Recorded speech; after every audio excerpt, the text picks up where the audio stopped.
दशरथ जी महाराज चक्रवर्ती सम्राट हैं, बाहर आए, विश्वामित्र जी के चरणों में वंदन किया, पाद्य अर्घ मधुपर्क समर्पित किया, उनको ले गए, अपना आसन सुंदर दिया है, विराजमान कराया। क्योंकि दशरथ जी महाराज जानते हैं हमारे पूर्वज को इन्हीं विश्वामित्र ने विवश कर दिया काशी जाकर के बिकने के लिए, ये कोई सामान्य ऋषि नहीं है। और हमारे गुरुदेव वशिष्ठ जी, जिनकी कृपा से मुझे 4 पुत्र मिले हैं, उन गुरुदेव के 100 पुत्रों को मार डाला है अगर किसी ने, तो विश्वामित्र जी ने। तो ये कोई सामान्य ऋषि नहीं है, बड़े तेजस्वी तपस्वी हैं। इसलिए विश्वामित्र जी का स्वागत किया, उन्हें आसन प्रदान किया है। विश्वामित्र जी के चरणों में वंदन करके दशरथ जी महाराज ने कहा कि मुनिवर, आप जैसे ऋषि मुनि अपनी तपस्थली छोड़ करके अगर इतनी लंबी दूरी तय करके आए हैं तो बिना कारण आपका आगमन नहीं हो सकता है। विश्वामित्र जी ने चक्रवर्ती दशरथ जी के पूछने पर कि महाराज मैं आपके यहां आया हूं, अब आप कचपच करेंगे तो मामला गड़बड़ाएगा। सीताराम सीताराम सीताराम जय सीताराम, सीताराम सीताराम सीताराम जय सीताराम।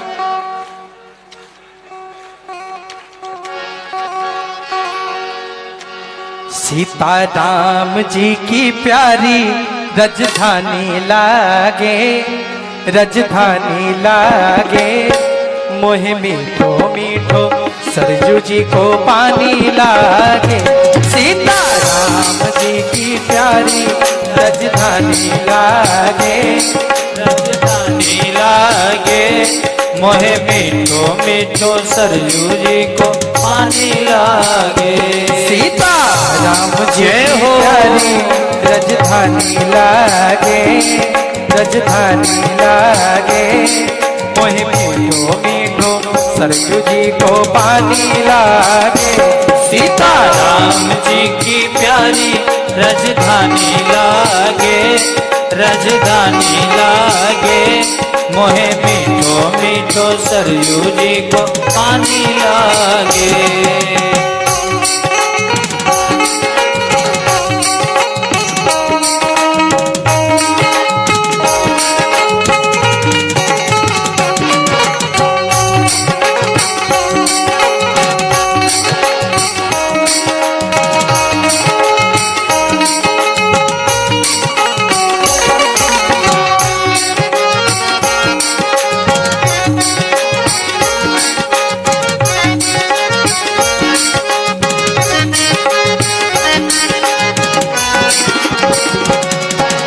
धन कौशल्या धन के कई धन सुमित्रा मैया, धन कौशल्या धन के कई धन सुमित्रा मैया।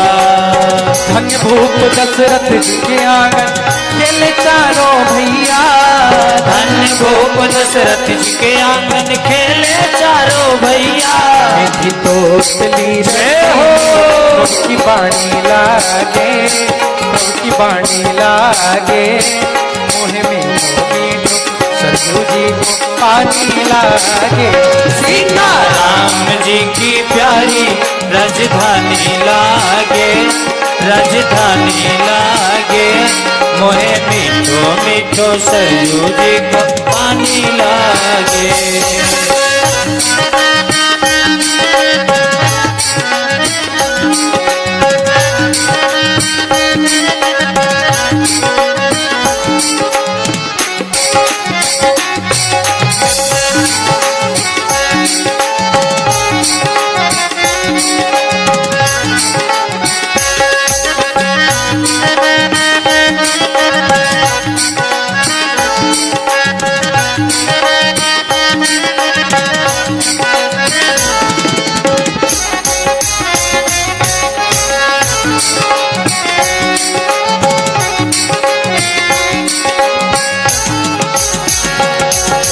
छोटी छावनी रंग महल हनुमान गढ़ी अति सुंदर, छोटी छावनी रंग महल हनुमान गढ़ी अति सुंदर।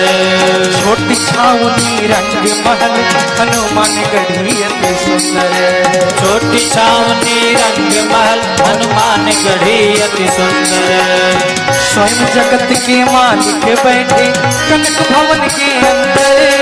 स्वयं जगत के मालिक बैठे कनक भवन के अंदर।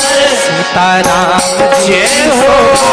सुख खाने लागे, सुख खाने लागे, मोहे में सरयू जी पानी लागे। सीताराम जी की प्यारी राजधानी लागे, राजधानी लागे, मोहे मीठो मीठो सरयू जी को पानी लागे।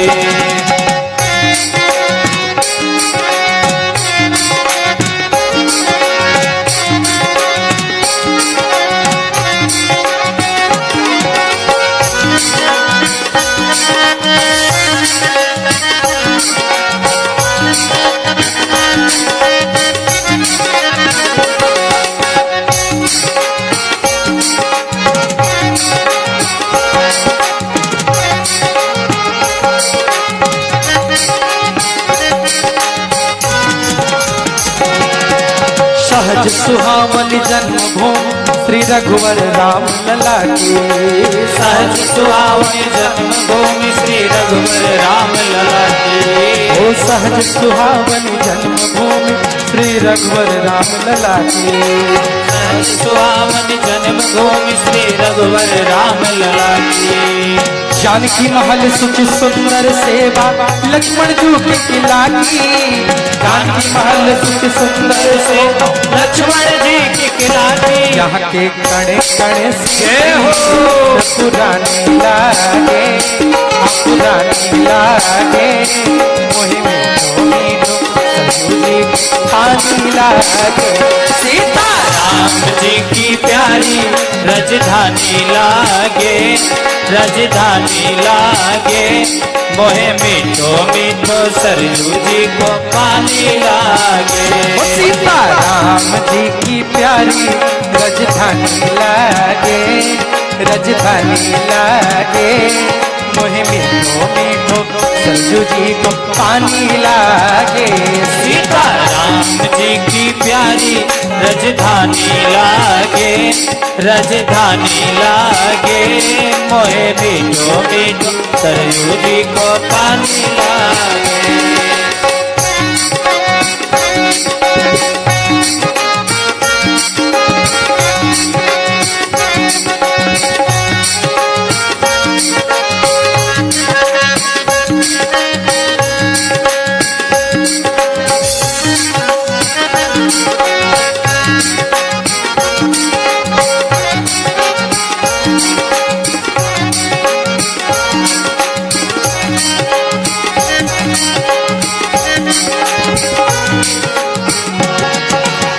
जय सिया राम दंडवत भैया मधुरी वाणी बोले।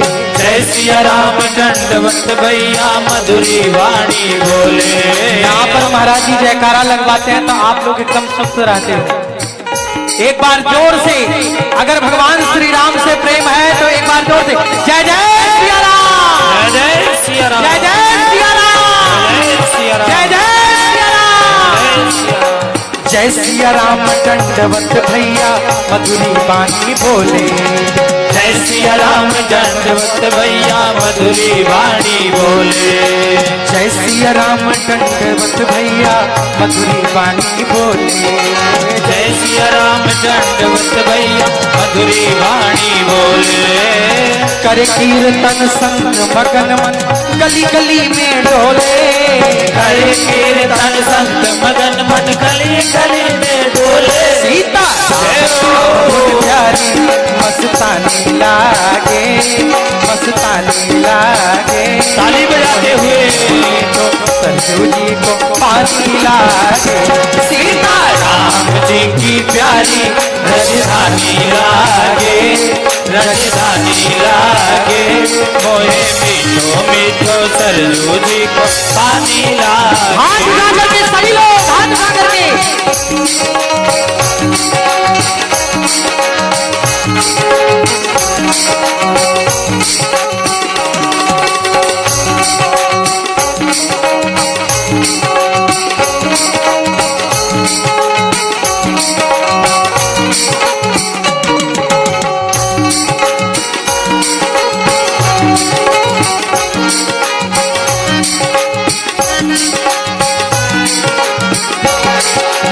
प्रभु पद प्रेम प्राप्त करते सब पीकर श्री हरि रस को।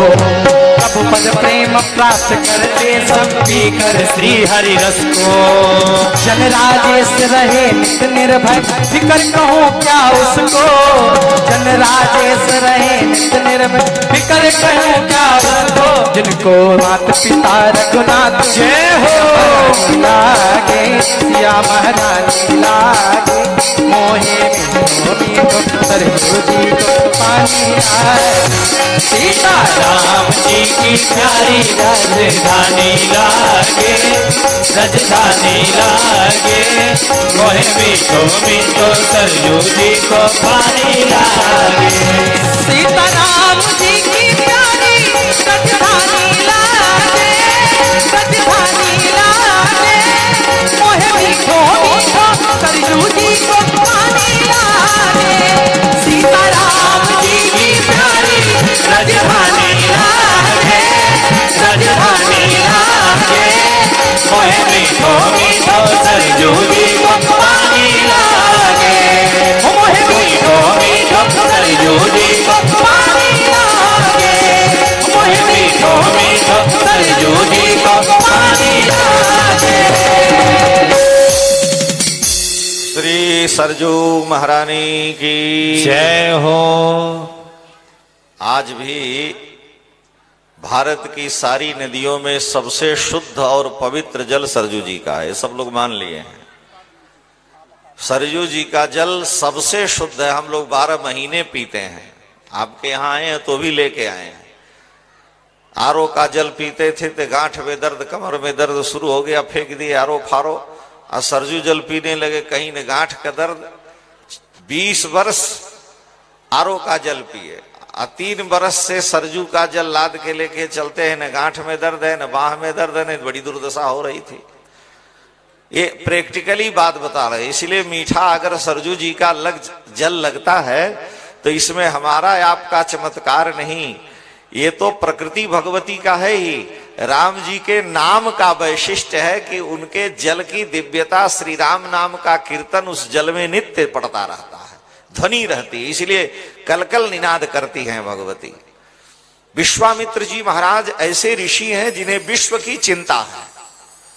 दशरथ जी महाराज चक्रवर्ती सम्राट हैं, उन्हें चिंता नहीं है, वो तो अपने मौज में है, क्योंकि उनको सेवक जैसा संदेश देते हैं वही वो कर रहे हैं। अपने पुत्रों की विवाह की चिंता चक्रवर्ती दशरथ जी महाराज को है, लेकिन विश्वामित्र जी को सारे विश्व की चिंता है। ऋषि मंत्र दृष्टा होता है, वो सभी प्राणियों के सुख दुख को जानता है।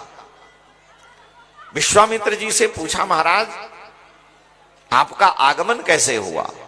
और वाल्मीकि रामायण में दशरथ जी कहते हैं कि कम चते परमम कार्यम, हे महाराज आपका कौन सा ऐसा कार्य है जिसको करके ये अयोध्या का राजा दशरथ अपने को धन्य माने, यानी किस आज्ञा का मैं पालन करूं, आप हमें आदेश दें। विश्वामित्र जी ने कहा कि राजन, हमारे यहां पास में राजा हैं, जनक जी भी हैं, और भी बहुत से राजा हैं। सिद्धाश्रम बक्सर से नजदीक काशी है, काशी के भी राजा हैं, लेकिन मैं किसी राजा के यहां नहीं गया। आप प्रश्न कर सकते हैं कि विश्वामित्र जी चक्रवर्ती दशरथ जी के यहां ही क्यों आए? वहां पर मगध के राजा थे, काशी के राजा थे, जनकपुर के राजा उनके आश्रम से नजदीक था, लेकिन ये सभी राजा चक्रवर्ती दशरथ जी को वार्षिक कर देते हैं, क्योंकि चक्रवर्ती वही होता है जो अखंड भारत भूखंड का स्वामी हो। इसलिए महाराज मैं आपके पास आया हूं और मेरी कामना है, मेरी इच्छा है।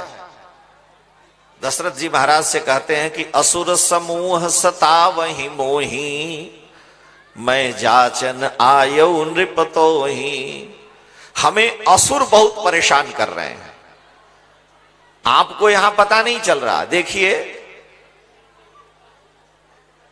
इस वैवस्वत मनवंतर के प्रथम मनवंतर में रावण पैदा हुआ है, और रावण के बड़े लंबे काल के बाद श्री राम का अवतार हुआ, और तब तक रावण लंका में रह रहा है। और रावण बहुत बड़ा ज्योतिषी है। तुलसीदास जी कहते हैं कि ब्रह्मा जी ने लिख दिया कि मनुष्य के हाथों मरेगा, तो रावण ठहाका मार के हंसा। और क्यों हंसा कि नर के कर आपन बध जानी, मनुष्य के हाथ मेरा बध होगा। नर के कर आपन बध जानी, हंसे उजानी बिरध गिरा। ब्रह्मा जी की वाणी झूठी हो गई। नर के कर आपन बध बाची, हंसे उजान विधि गिरा असाची। उसे लगा कि ब्रह्मा की बात झूठी होगी, क्योंकि मनुष्य के हाथ मेरी कैसी मृत्यु है। नर कपि भालू आहार हमारा, बानर और भालू तो पकड़ के खा जाते हैं हमारे राक्षस। राक्षस उसी को कहते हैं जो मनुष्यों को मारे, उनका रक्त पी जाए। तो ब्रह्मा ने लिख दिया उसके हाथ से हमें मरना है। तो रावण को बड़ा आश्चर्य था, ब्रह्मा जी के दरबार में गया। तुलसीदास जी ने लिखा है कि रावण ब्रह्मा जी से कहा रोज यहीं वेद पढ़ाने आइए। तो लंका में जाकर ब्रह्मा जी वेद पढ़ाते हैं। कहा रोज कौन कैलाश में जाएगा, शंकर जी आप यहीं आ जाइए, हम यहीं पूजा कर लेंगे। तो शंकर जी वहीं विधि पढ़ावन शंभु पूजावन नित्यावन, तुलसीदास जी लिखते हैं। ब्रह्मा जी पढ़ाने के लिए और शंकर जी पूजाने के लिए आते हैं कि भाई चेला है, बुलाया है, चलो वहीं पूजा कर दे। इतना प्रभावशाली है। लेकिन अपने पिता ब्रह्मा, अपने पूर्वज, ये विश्रवा का पुत्र है। ब्रह्मा जी के मानस पुत्र, उनके संकल्प से उनके मानस पुत्र पुलस्त ऋषि हुए, और पुलस्त ऋषि को उन्होंने वंश विस्तार का आदेश दिया। तो उनके दो वंश हुए, यक्ष और राक्षस। तो पुलस्त के पुत्र हुए विश्रवा। विश्रवा के बड़े पुत्र कुबेर से यक्ष उत्पन्न हुए, जो धन के स्वामी हैं। लोग कहते हैं महाराज घर में घड़ा गड़ा है और उस घड़े पर लगता है कि कोई सांप बैठ गया है, कुछ बैठ गया, घड़ा नहीं निकलता। बहुत सी राजस्थान में किलो में घटनाएं होती हैं, क्योंकि उस धन पर अधिकार यक्षों का हो जाता है। वो नाग रूप में रक्षा करें जैसे करें। तो यक्ष भी रावण की ही पूर्वजों में है, यानी विश्रवा के ही पुत्र हैं, कुबेर के वंश में। और विश्रवा के दूसरे वंश में रावण आदि राक्षस हैं। तो यक्ष और राक्षस ये तमोगुणी हैं, ये उन्हीं के वंश में है। तो रावण सारी पृथ्वी पर अपना प्रभाव डालता है, लेकिन अयोध्या में रावण का प्रभाव नहीं है। ब्रह्मा जी से कहा कि आपने व्यर्थ में लिख दिया कि मेरी मृत्यु मनुष्य के हाथों होगी। ब्रह्मा जी ने कहा बेटे अब वो समय बताएगा, अभी तो आने दो। सूर्य वंश में जो राजा दशरथ होंगे, उनके पुत्र उनकी रानी कौशल्या से जो होंगे, उन्हीं के हाथों तेरी मृत्यु है। ब्रह्मा जी ने यह भी लिख दिया। रावण ये सब जानता है। भाई जो इतना बड़ा तांत्रिक मांत्रिक है, अंगद से कहता है कि अंगद तुम हमको क्या समझाओगे, तुम हमें नहीं जानते हो। मैंने अपने सिर को काट करके अग्नि में डाल करके भगवान शंकर को प्रसन्न किया है, इसलिए हमारे प्रभाव को क्या जानोगे।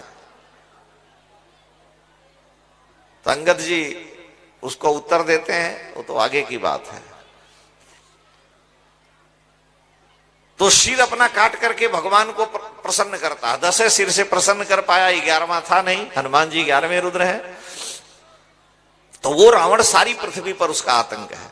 रावण ने जब ये जाना कि सूर्य वंश में दशरथ नाम के राजा होंगे, उनकी बड़ी रानी कौशल देश की राजकुमारी कौशल्या होंगी, उनके हाथों उनसे जो प्रथम पुत्र होगा उसके हाथ मेरी मृत्यु होगी, तो रावण खोज में था, वो तो घूमता ही रहता था। सूर्य वंश के राजाओं से बड़ा डरता था। सूर्य वंश में महाराज दिलीप हुए, दिलीप से रावण लड़ा, हार गया। सूर्य वंश के राजा मानधाता थे, मानधाता राजा ने रावण को पराजित करके, बांध करके, बेइज्जत करके भगा दिया। उन्हीं मानधाता के आगे चल करके अनरण्य नाम के राजा हुए। राजा अनरण्य स्वर्ग को जा रहे थे, बीच में रावण दिख पड़ा। रावण ने उनसे छल से युद्ध किया। वो जा रहे थे स्वर्ग, लेकिन रावण ने, वो बेचारे निहत्थे थे, उनसे युद्ध करके उनको मार दिया। तो अनरण्य ने रावण को शाप दिया कि तुमने, भाई अनरण्य क्षत्रिय हैं, युद्ध में क्षत्रिय अगर लड़ते हुए पराजित हो जाए तो भी, जीत जाए तो भी, ये उसका धर्म है।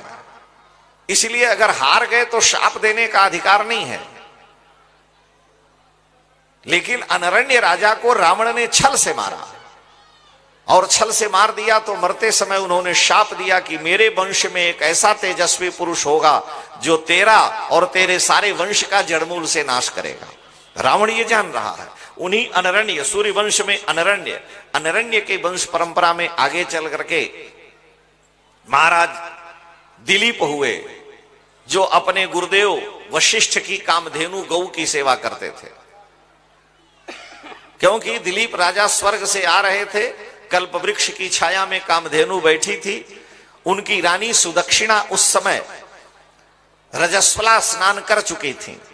पुरुष का धर्म है कि वंश वृद्धि के लिए जब स्त्री रजस्वला स्नान कर चुके तो उसके पास वंश की कामना से जाना चाहिए।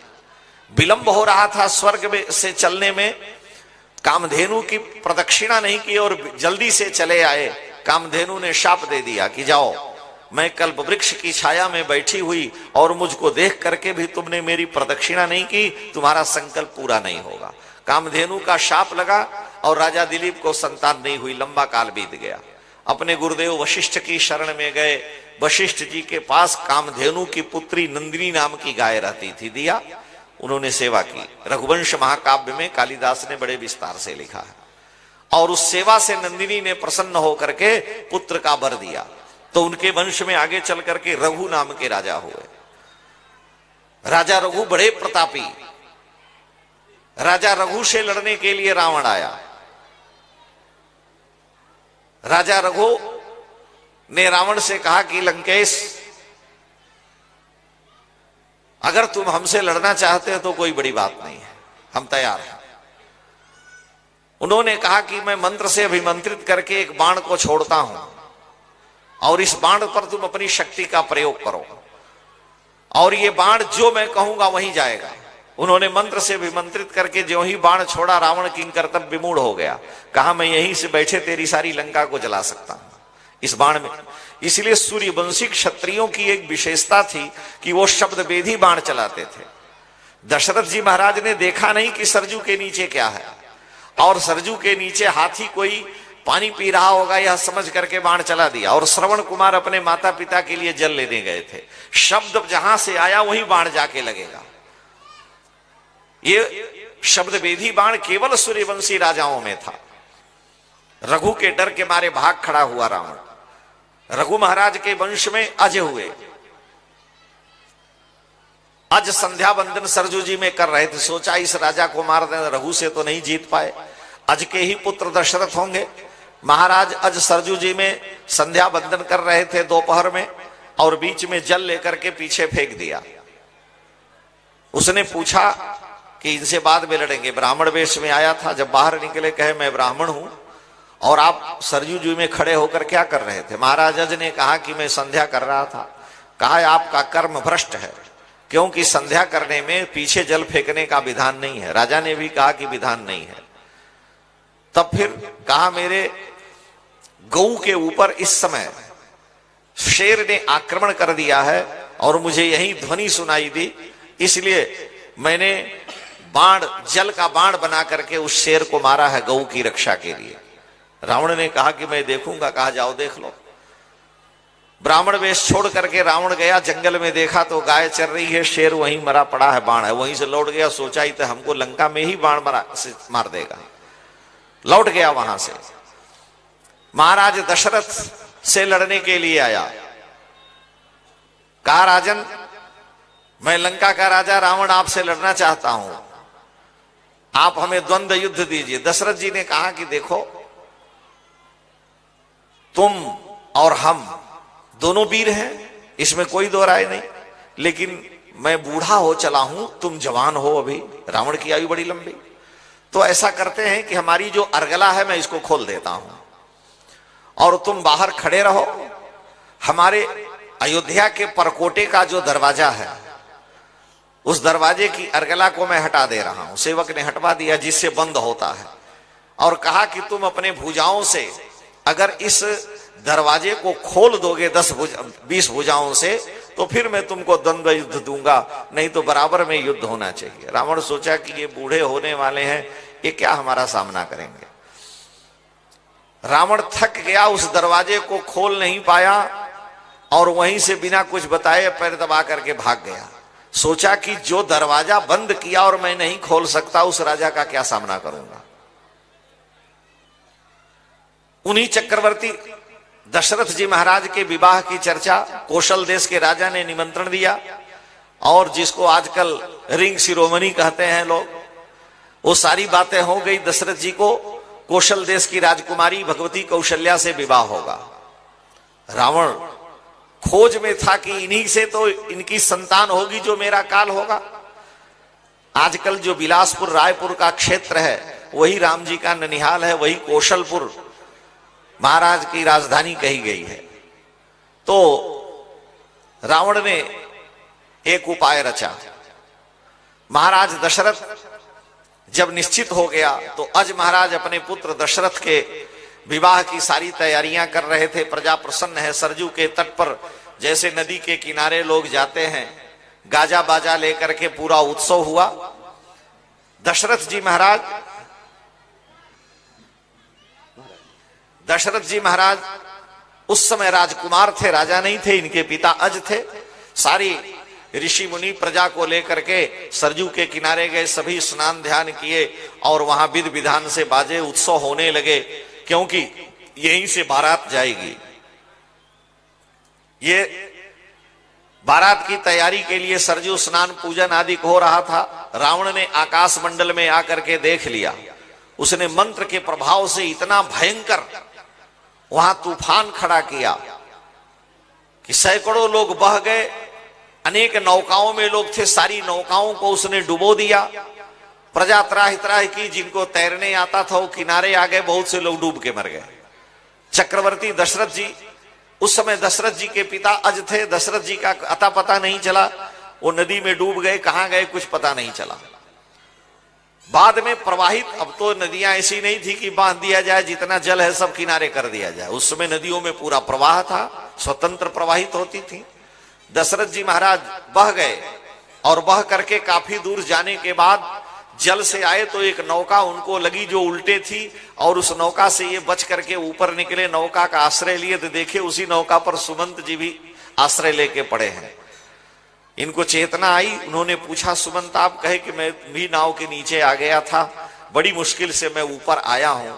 और फिर सुमंत जी और चक्रवर्ती दशरथ जी उस नौका में उसी के उल्टे उस पर बैठे रहे, और बह करके यहां से चल करके ये दोनों लोग गंगा सागर के क्षेत्र में पहुंच गए, क्योंकि इतना भयंकर रूप था, वहां कहीं टिकना बड़ा मुश्किल था। वहां टापू में जाकर के नौका अपने आप बालू में फंस गई, वहीं पर रह गए। उसी टापू में दोनों लोग पड़े हैं। और उधर रावण ने क्या किया, सारे विवाह की तैयारियां चल रही, भगवती कौशल्या का हरण कर लिया, और हरण करके ले जा करके एक पेटी में बंद करके, और बंद करके सारे पेटी को ले जा करके उसने गंगा सागर के तट पर टापू में अपने मित्र तिमिंगल नाम के महामत्स्य के पास छोड़ दिया, और कहा मैं आऊंगा तुमसे ले जाऊंगा। तिमिंगल महामत्स्य के पास उसने छोड़ दिया उस पेटी को, और इधर दशरथ जी महाराज सुमंत के साथ बह करके वहां पहुंचे, लेकिन दोनों दो क्षेत्रों में है। रावण सीधे ब्रह्मा जी के दरबार में गया और कहा, पितामह आपने लिखा था कि मेरी मृत्यु दशरथ के पुत्र कौशल्या के गर्भ से जो उत्पन्न होंगे उनके हाथ होगी। आपकी बात को मैंने झूठा कर दिया, आप असत्य लिखे हैं। ब्रह्मा जी ने कहा कि बेटे अभी विवाह होने दो। रावण ने कहा कि विवाह होगा कैसे, मैंने राजा की नौका को डुबो दिया है, बारात सारी डूब गई, बहुत से मर गए, बहुत से निकल गए, और जिस कौशल्या का विवाह होना है उसको ले जा करके मैंने अपने मित्र तिमिंगल को सौंप दिया है। मछली जो होती है, एक छोटी मछली को तिमी बोलते हैं, छोटी मछली को जो खा जाती है उसको तिमिंगल कहते हैं, बड़ी मछली। और उस बड़ी मछली को भी जो खा जाए उसको तिमिंगल कहते हैं, यानी महामत्स्य, जिसको आजकल हवेल कहें या जो कुछ कहें, संस्कृत में हमारे यहाँ ये कहा गया है। ये सृष्टि का नियम है, छोटी मछली को बड़ी मछली, बड़ी मछली को उससे भी बड़ी मछली खा जाती है। हम आपको जो है वर्दी वाले 10 रुपया ले लेंगे तो उनसे वो 10 लेंगे, उनसे वो 10 लेंगे, पूरा लूटे है नीचे से ऊपर तक, सब एक दूसरे को खाते हैं। क्या करेगा कोई, और वो सब एक दूसरे के अधीन है, मजबूरियां हैं सबकी। तो आपकी बात झूठी निकल गई। ब्रह्मा जी ने कहा कि पुत्र हो सकता है, तुम बलवान हो, लेकिन अभी विवाह होने दो। उसने कहा विवाह होगा कैसे, हमने दोनों को अलग कर दिया। और उधर सुमंत जी खोजते खोजते जंगल में कई दिन हो गए, भूखे हैं, तड़फ है और प्राण बचे किसी तरह से, तो गए तो देखे बालू में पड़ी हुई एक पेटी है। उन्होंने आकर के दशरथ जी को बतलाया, दोनों ने बलपूर्वक उस पेटी को तोड़ा, खोला, और खोला तो उसके अंदर एक कन्या थी, और वो कन्या कौशल्या थी। सुमंत जी बड़े आश्चर्य में पड़े कि यह कैसे है, और देखा कि उसमें अनेक प्रकार के खाने के पदार्थ रखे हैं, क्योंकि रावण ने निश्चित किया था कि इस कन्या को मैं लंका में ले जाऊंगा और अपनी पटरानी बनाऊंगा। चक्रवर्ती दशरथ जी को और सुमंत जी अपने को उसी पेटी में फल फूल के साथ लगा करके पैक करके अंदर से बंद कर लिए। रावण ब्रह्मा जी के यहां से संदेश दे करके लौट पड़ा और आया, अपने मित्र मत्स्यराज तिमिंगल से पूछा कि हमारी पेटी कहां रे, कहा हम अपने मित्रों से मिल रहे थे, लेकिन पेटी आपकी यहीं वन प्रांत में सुरक्षित है, किनारे होगी। जाके देखा तो पेटी वैसे ही थी। रावण ने विचार किया कि अब क्या करें। उस पेटी को लेकर के आकाश मार्ग से रावण चला, और जब आकाश मार्ग से रावण चला तो ये ब्रह्मा जी का विधाता का ऐसा विधान पड़ा कि अयोध्या की सीमा के ऊपर आते ही रावण की सारी गति वो दिखाना चाहता था कि देखें क्या होता है, और उसके सारे तंत्र मंत्र की शक्ति वहीं पर काम नहीं की। अंत में वन में ही अयोध्या के जंगल में वो छोड़ दिया, पेटी छोड़ करके वहां से चला गया। बाद में पेटी को खोला गया, पेटी से दोनों में निकले। वहां पर ही सुमंत जी ने गांधर्व विवाह करा दिया था चक्रवर्ती दशरथ जी का कौशल्या से, और देवी कौशल्या को लेकर के आए। अभी अभी अयोध्या के कुछ दिन की ही घटना है।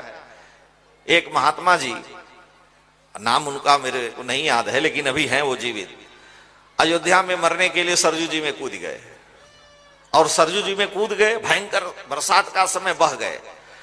अब पूरा अयोध्या में जाल लगा करके 10 दिन तक पुलिस बिचारी बाबा लोगों से, आजकल थोड़ा सा जोगी जी का प्रभाव है, पूरा खोजी, चारों ओर मिले ही नहीं, 15 दिन तक नहीं मिले। और 1 महीने बाद वहां से 50 किलोमीटर लगभग दूरी पर टांडा एक जगह पड़ती है, बह करके वहां चले गए, मरे नहीं। अयोध्या से बह करके 5 किलोमीटर 10 किलोमीटर तक लोग ढूंढते हैं, 50 किलोमीटर टांडा थर्मल पावर है एनटीपीसी का, वहां चले गए, वहां किनारे जाके झाड़ में लग गए। लोग ले आए, होश चेत आया तो पूछे तो बताए कि हम वहां ऐसे हैं, मरने के लिए कूदे, कहां आ गए पता ही नहीं है। अब जाको राखे साइया मार सके नहीं कोई, बाल न बाका कर सके जो जग बैरी होए। अब बचना है तो विधाता का जो विधान है, विधि का लिखा को मेट निहारा, विधाता के विधान को कौन मिटा सकता है। रावण की सारी शक्ति अयोध्या के ऊपर जाते ही नष्ट हो जाती है, और ये अयोध्या में आकर के दोनों का विवाह होता है, और भगवान उनके यहाँ 4 रूपों में आते हैं। रावण को जब पता चला तो समझ गया कि हमने बेवकूफी की है, मेरी समझ में नहीं आया, मेरे मत से तिमिंगल ने अथवा किसी ने योजना बना दी होगी। लेकिन अपना सोचा ना भया, प्रभु सोचा तत्काल।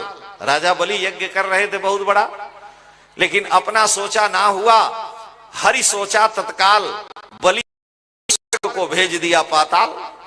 तो राम कीन चाहि सोई होई, करे अन्यथा अस नहीं कोई। जो भगवान चाहेंगे वही होगा। एक सत्य घटना और आपको सुना दे रहे हैं, मुझे याद आ रहा है। खुशवंत सिंह का आपने नाम सुना होगा, बड़े अच्छे माने जाने पत्रकार थे, अब वो नहीं है। कई भाषाओं में पेपरों में उनका आता था। उन्हीं का लेख मैं बता रहा हूं।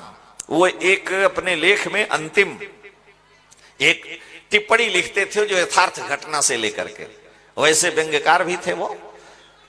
तो उन्होंने लिखा है, ये पत्र समाचार पत्र की बात बता रहे हैं। उनके मित्र ने उनको संदेश दिया, उन्होंने लिखा, हल्द्वानी से रामनगर एक जगह पड़ती है नैनीताल में, हल्द्वानी से रामनगर को बस आ रही थी। वो बस खड़ी थी, बस अड्डे पर जंगली क्षेत्र है। बस में सर्प आ गया था। यात्री जब चले, बस गर्म हुई तो एक सर्प आया, वो बस में ही निकल गया और एक व्यक्ति के पैर को लपेट लिया। पैर को लपेट लिया और लगा रोने चिल्लाने। अब सारे लोग डर गए कि तो सर्प है, बड़ा भयानक, बड़ा भयंकर सर्प है। बस को रोक दिया गया। सब लोग उतर गए डर के मारे। उससे कहे उतर जाओ, कहे काट लेगा, क्या करें। कहा धीरे धीरे उतरो, धीरे धीरे। बेचारा उतर गया घने जंगल में, जाके पत्थर पर बैठ गया।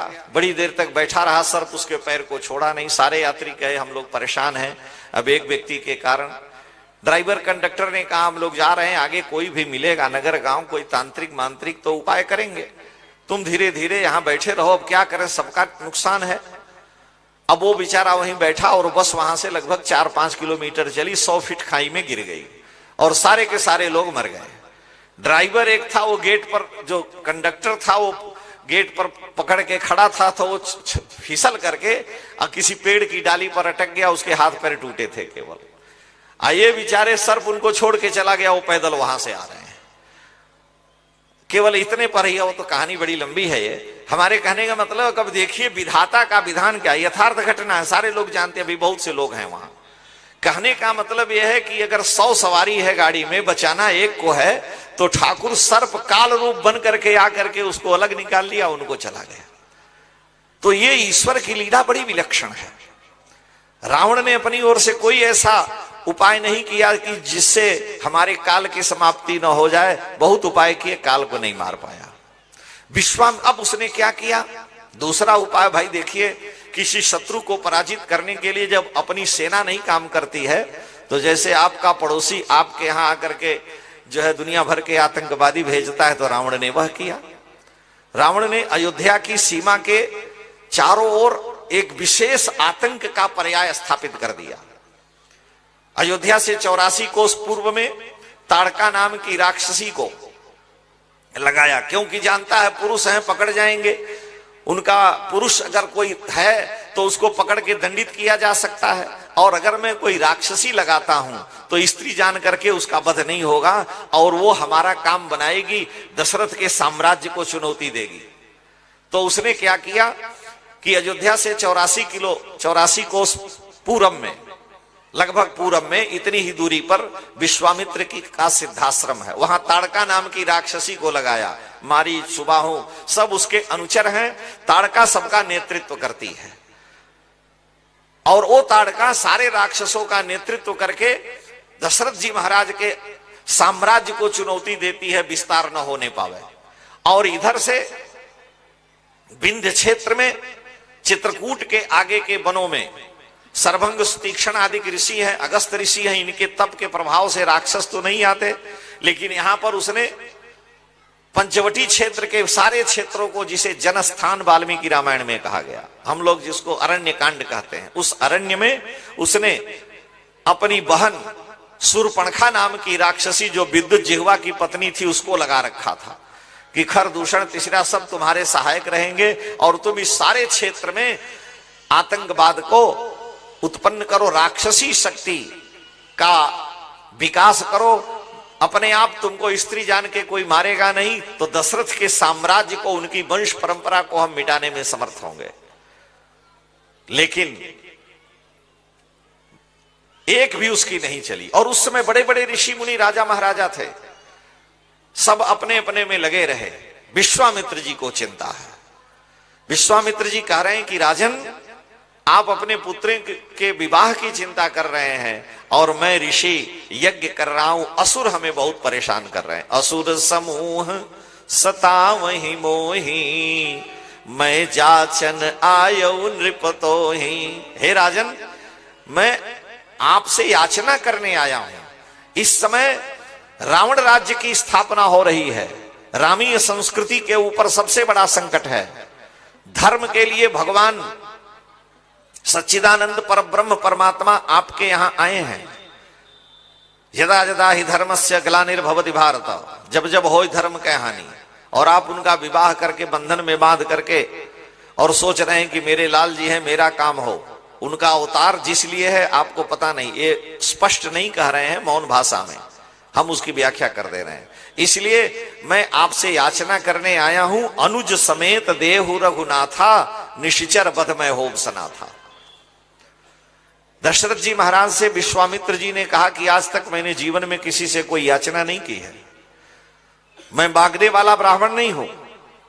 मैंने तो कठोर तप किया और तपस्या से मैंने क्षत्रिय से, राजर्षि से ब्रह्मर्षित्व को प्राप्त किया है। आप विश्वामित्र जी का इतिहास जानते हैं। विश्वामित्र जी गाधीपुर के राजा थे। विश्वामित्र जी के पिता गाधी महाराज थे। विश्वामित्र जी की बहन का नाम था सत्यवती। विश्वामित्र जी की बहन सत्यवती का विवाह ऋचिक महर्षि से हुआ था और ऋचिक महर्षि की पत्नी सत्यवती से जमदग्नि उत्पन्न हुए और जमदग्नि के पुत्र परशुराम जी हुए। यानी विश्वामित्र जी परशुराम जी के पिता के मामा लगते थे। वो विश्वामित्र जी हैं, राजा थे। पहले परंपरा थी, राजकन्याएं ब्राह्मणों ऋषियों के यहाँ, ऋषि और जो है ब्राह्मणों की कन्याएं राजर्षियों में भी जाती थी। जैसे देवयानी का विवाह शुक्राचार्य जी की पुत्री देवयानी का विवाह ययाति राजा से हुआ, ये अपवाद मिलता है। तो विश्वामित्र जी महाराज सामान्य ऋषि नहीं है, राजा थे। अपना पूरा समाज लेकर के जब वन में आए, वशिष्ठ जी ने उनका बड़ा स्वागत सत्कार किया। विश्वामित्र जी का राजोचित स्वागत हुआ। उन्होंने कहा कि वशिष्ठ जी, आप वन में रहने वाले, कंदमूल फल पाने वाले तपस्वी ब्राह्मण हैं और आपने हमारे सारी सेना के साथ ये राजोचित व्यवस्था की। उन्होंने कहा कि मेरी कामधेनु गौ का यह प्रभाव है। ये नंदिनी गाय कामधेनु की पुत्री है, मनोवांछित फल देती है। विश्वामित्र जी बाद में वशिष्ठ जी के नहीं चाहने पर भी उस गौ को लेकर बलात् खोलकर जाने लगे। वशिष्ठ जी ने देखा कि मेरी आंखों के सामने मेरी गाय ले जा रहे हैं, अब कल से मेरा हवन पूजन कैसे होगा? इसी के दूध दही घी से मैं सारे पूजन आदि कर्म करता हूं। विश्वामित्र जी को मना किया। विश्वामित्र जी ने कहा कि विशेष जो संपत्ति है उस पर राजा का अधिकार होता, इसलिए मैं इसे ले जाऊंगा। कामधेनु गौ तोड़ा करके आ गई वशिष्ठ जी की शरण में। आप क्या कह रहे हैं? वशिष्ठ जी ने कहा, मैं क्या करूं, मैं ब्राह्मण हूं, मेरे पास कोई बल नहीं है, राजा है, शस्त्र बल है, तुम अपनी रक्षा करो। उसने कहा, हमें आदेश दो। कामधेनु गौ के अंगों से भारी संख्या में सैनिक उत्पन्न हुए। वशिष्ठ जी के आदेश से सारे विश्वामित्र जी के सैनिकों को नष्ट कर दिया। विश्वामित्र जी गए, फिर कठोर तप किए और तपस्या करके वशिष्ठ जी के उन्होंने 100 पुत्रों को मार दिया। वशिष्ठ जी बेचारे बड़े दुखी हुए, लेकिन फिर भी इन्होंने क्रोध नहीं किया। वशिष्ठ जी का चरित्र भी बड़ा विलक्षण है। विश्वामित्र जी महाराज वशिष्ठ जी के पुत्रों का वध कर दिए, लेकिन विवश होकर के वशिष्ठ जी के पास जो ब्रह्मदंड था, जितना भी अस्त्र शस्त्र विश्वामित्र लेके आते वो ब्रह्मदंड सबको निगल जाता। तब उन्हें ग्लानि हुई कि धिग बलम क्षत्रिय बलम ब्रह्म तेजो बलम बलम। मैं इतना बड़ा शस्त्र का और शास्त्र का ज्ञाता बन गया, तपस्या करके मैंने सारे दिव्यास्त्र भगवान शंकर से सारे दिव्य अस्त्रों को प्राप्त किया, लेकिन वशिष्ठ के एक ब्रह्मदंड के आगे मेरे सारे अस्त्र शस्त्र बेकार हो गए। तो उन्होंने अपने को धिक्कारा कि धिग बलम क्षत्रिय बलम ब्रह्म तेजो बलम बलम। एक ब्रह्मदंड ने मेरे सारे अस्त्र शस्त्र को व्यर्थ कर दिया। विश्वामित्र जी फिर पुत्र को राज्य दे करके कठोर तप करने वन में चले गए। जब वशिष्ठ जी के 100 पुत्रों को मार दिया तो वशिष्ठ जी का हृदय विदीर्ण हो गया, बड़े व्याकुल हुए कि अब क्या करें, मेरा वंश ही खत्म हो गया। उस समय उनके बड़े पुत्र शक्ति थे। विश्वामित्र वशिष्ठ जी के बड़े पुत्र का नाम शक्ति था और शक्ति की पत्नी के गर्भ से उस समय ऋग्वेद के मंत्र निकल रहे थे। वशिष्ठ जी पत्नी के सहित आत्महत्या करने जा रहे थे, लेकिन जब देखा कि मेरी पुत्र वधू के गर्भ से ऋग्वेद के मंत्र आ रहे हैं, ये सुनाई देता है, नियम है ऐसे बहुत से लोगों को। अरे आप ज्यादा ओवरलोड कर लेते हो तो पेटे से आवाज आती गुड़गुड़ गुड़गुड़ गिड़गी कैसे कैसे, तो मंत्र सुनाई दे कोई बड़ी बात नहीं है। तो जब मंत्र की ऋग्वेद की ध्वनि आने लगी तो वशिष्ठ जी ने तुरंत ध्यान किया, तो वो जान गए कि भले ही मेरा पुत्र नहीं है लेकिन मेरे पुत्र की जो पत्नी है गर्भवती है और इसके गर्भ में बालक है, इसलिए इसके पेट से ऋग्वेद के मंत्र निकल रहे हैं। हम आत्महत्या नहीं करेंगे, शरीर का त्याग नहीं करेंगे। पुत्र शोक बड़ा विचित्र होता है। और फिर वशिष्ठ जी ने उस गर्भवती अपनी जो पुत्र वधू थी शक्ति की पत्नी, उनको बड़े मनोयोग से हर प्रकार का ज्ञान शिक्षा दी और बाद में उन्हीं के गर्भ से पराशर नाम के ऋषि उत्पन्न हुए और पराशर जी के ही पुत्र भगवान वेद व्यास हुए, व्यास जी के ही पुत्र सुखदेव जी हुए। तो विश्वामित्र श्री वशिष्ठ जी महाराज का वंश सुरक्षित हो गया, नष्ट नहीं हुआ। और वो वशिष्ठ जी विश्वामित्र जी तपस्या से ब्रह्म तेज को प्राप्त कर लिए। ब्रह्मा जी ने कहा कि पुत्र अब तुम ब्रह्मर्षि हो गए, अब तुम ब्राह्मण हो गए, लेकिन जब तक तुमको वशिष्ठ जी ब्रह्मर्षि नहीं कहेंगे तब तक तुमको ब्रह्मर्षि नहीं माना जाएगा। अब विश्वामित्र जी के शरीर में आग लग गई कि ब्रह्मा ने कह दिया सब हमको ब्रह्मर्षि करे, वशिष्ठ क्यों नहीं कर रहे हैं। तलवार लेकर के जबकि ऋषि हो गए हैं, गायत्री को प्रकट किया है। आप संकल्प करते हैं तो बोलते हैं गायत्र्या विश्वामित्र ऋषि, 24 अक्षर वाले गायत्री के ऋषि विश्वामित्र हैं। उन्होंने इतना तप किया कि उसे प्रकट किया, उसके ऋषि बने। मंत्र के एक एक अक्षर के देवता शक्ति बल उसको सबका जो साक्षात्कार करता है वो ऋषि होता है। मंत्र याद करने वाले को ऋषि नहीं कहते। जो मंत्र जैसे ओम नमः शिवाय है तो न म शिवाय ये सबको याद रहता है, इसीलिए हम बुला रहे हैं। इसमें न का अर्थ क्या है, उसकी शक्ति क्या है, उसका मंत्र क्या है, उसका छंद क्या है, उसका देवता कौन है। जो मंत्र का ऋषि होगा उसके आगे पूरा मंत्र प्रकट हो जाएगा। एक उस मंत्र में कितने देवता हैं, उसकी कितनी शक्ति है, उसका छंद क्या है, उसका उच्चारण क्या है, उसका प्रयोग क्या है। जब आप जप करते हैं तो उस मंत्र की सारी शक्ति, सारे देवता आपके सामने प्रकट होते हैं। जिसके सामने प्रकट होंगे वही मंत्र का ऋषि कहा जाता है। तो गायत्री मंत्र के 24 अक्षरों के देवता ऋषि छंद कल्प आदि विश्वामित्र जी ने सबसे पहले प्राप्त किए, इसलिए वो उसके ऋषि हैं। मंत्र तो वेद का है। तलवार निकाले रात में, क्योंकि वशिष्ठ जी का सामना नहीं कर सकते, युद्ध में नहीं सामना कर सकते, उनके पास ब्रह्मदंड है। तो छल से इसको मार दें वशिष्ठ को, क्योंकि सब मुझको ब्रह्मर्षि कहते हैं, मैं ब्राह्मण हो गया, वशिष्ठ नहीं कहते। रात्रि में छिप करके उनके कुटिया के पास में ये रात भर छिपे रहे। ब्रह्म मुहूर्त हुआ, वशिष्ठ जी स्नान किए, संध्या बंदन किए और अपनी पत्नी, ब्रह्म मुहूर्त माने 3 बजे से शुरू हो जाता, पत्नी अरुंधति के साथ बाहर उटज में, गर्मी का महीना है, बैठे हैं। और उस समय उनकी पत्नी ने कहा कि देव देखिए भगवान चंद्रदेव कैसे आकाश को, गगन मंडल को, इस वन को प्रकाशित कर रहे हैं। तो वशिष्ठ जी की वाणी से निकला, देवी तुम ठीक कह रही हो, ये ब्रह्म मुहूर्त का समय है और इस समय चंद्र देवता इस सारे वन प्रांत को उस प्रकार से आलोकित और प्रकाशित कर रहे हैं जिससे सबको परम शांति मिलती है। जैसे आज विश्वामित्र के तप और तेज से सारा संसार आलोकित हो रहा है, उनकी यश चंद्रिका इसी प्रकार से संसार में फैली है। विश्वामित्र जी छिप करके सुन रहे थे वो तो वध करने आए थे। जब ये सुने तो उनके नेत्रों में अश्रु भर आया, तलवार हाथ से छूट गई। मैं कितना बड़ा पापी हूं कि मैं जिस ऋषि का सिर काटने आया हूं वो मेरा यश गान कर रहा है, वो मेरी महिमा का बखान कर रहा है कि मेरा तप तेज चंद्रमा की किरणों के समान सबको आलोकित और प्रभावित कर रहा है। दौड़ के आए, वशिष्ठ जी के चरणों में साष्टांग गिर पड़े, पकड़ के रोने लगे कि आप हमें क्षमा कर दें। वशिष्ठ जी ने तुरंत उठा लिया, कहा आइए ब्रह्मर्षि हृदय से लगे। तो उनको हृदय से लगाया ब्रह्मर्षि कह करके। विश्वामित्र जी ने पूछा कि आज तक आपने नहीं कहा।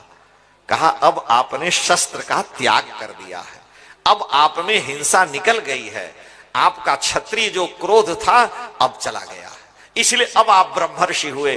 पहले अभी तक आप में ईर्ष्या थी, आप में शस्त्र का अभिमान था, और जब आप शस्त्र का त्याग कर दिए, पता है आपको, मैंने एक पत्थर भी उठा के आपको नहीं मारा। क्यों? कि मैंने क्रोध को जीता है। मेरे 50 पुत्रों को विश्वामित्र जी आपने मार दिया था, मैं आत्महत्या करने जा रहा था, लेकिन न मैंने आपको शाप दिया और न मैंने आपको एक टुकड़ा भी पत्थर का मारा। मैंने क्रोध को जीत रखा है, इसलिए मैं ब्रह्मर्षि हूं, इसलिए मुझे ब्रह्मा जी का मानस पुत्र कहा जाता है, इसलिए मैं सूर्य वंश का गुरु हूं। क्षत्रिय सूर्यवंशी वैसे ही परम तेजस्वी होता है, और मेरे जैसा ऋषि उस वंश का अगर गुरु है तो उसमें सहन की अपार क्षमता होनी चाहिए उनके तेज और शक्ति को संभालने के लिए। लेकिन आप में अभी तक वो था, आज आपने शस्त्र का त्याग किया है, इसलिए मैं प्रसन्न हूं। और तुरंत हृदय लगाए हैं। वशिष्ठ विश्वामित्र जी ने वशिष्ठ जी का वंदन किया, भगवती अरुंधति का वंदन करके चले गए। आज वही विश्वामित्र जी ब्रह्मर्षि वो भी हैं, वशिष्ठ जी भी हैं। चक्रवर्ती दशरथ जी महाराज के दरबार में आए हैं और कह रहे हैं महाराज, मैं असुरों के द्वारा पीड़ित हुआ आपकी शरण में आया हूं। असुर समूह सतावहि मोही, मैं जाचन आयो निप्तो। मैं क्षत्रिय था, मैंने कभी हाथ नहीं फैलाया। शास्त्र कहता है कि क्षत्रिय का अर्थ ही होता है छता त्रायते इति क्षत्रिय, जो सबके कष्ट और दुख को, छत माने घाव को बचावे, रक्षा करे, वो क्षत्रिय है।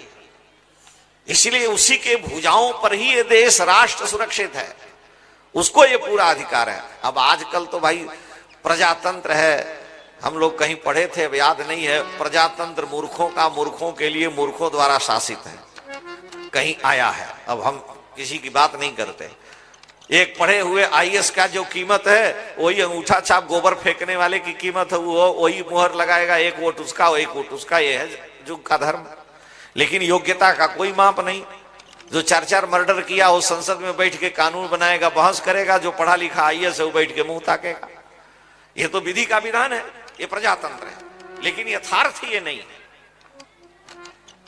ये यथार्थ नहीं। पहले राजा महाराजा रहते थे। आज भी इस स्वतंत्र भारत में भी आप लोग जानते होंगे, आप लोग तो बहुत समझदार हैं, राष्ट्रपति की सुरक्षा में जो ब्रिगेड होती है, Jat brigade, Rajputana brigade, Garhwal brigade ही रहती है, और कोई दूसरी जाति के लोग सुरक्षा में नहीं रहते। आज भी भारत का राष्ट्रपति चाहे मुर्मू हो चाहे कोई हो, सुरक्षा में जो अपने प्राणों को हाथ पर लेकर के शरीर में हजारों गोलियां लग जाएं उसको सहन की क्षमता रखता है, वो राष्ट्र की रक्षा करेगा, वो दूसरे के दुख को दूर करेगा। एक तमाचा मारो, भाग खड़े हुए, किसी काम लायक नहीं है, वो क्या रक्षा करेंगे? देख के ही गिर पड़ेंगे बाहर आकर के। ये आज आपके इस समय की परिस्थिति में बता रहा हूं कि वहां जो छात्र तेज संपन्न हैं वही राष्ट्र के, उस राष्ट्रपति की रक्षा में विशेष ब्रिगेड है। अपरासी चपरासी जो लोग हों और की बात अलग है। तो जो सबके कष्ट दुख को दूर करे वो राजा है, वही सबकी रक्षा कर सकता है। और आप जैसा चक्रवर्ती राजा मैं आपके पास आया हूं, क्योंकि मैंने तो क्रोध का त्याग कर दिया, मैं तो शस्त्र भी छोड़ चुका हूं।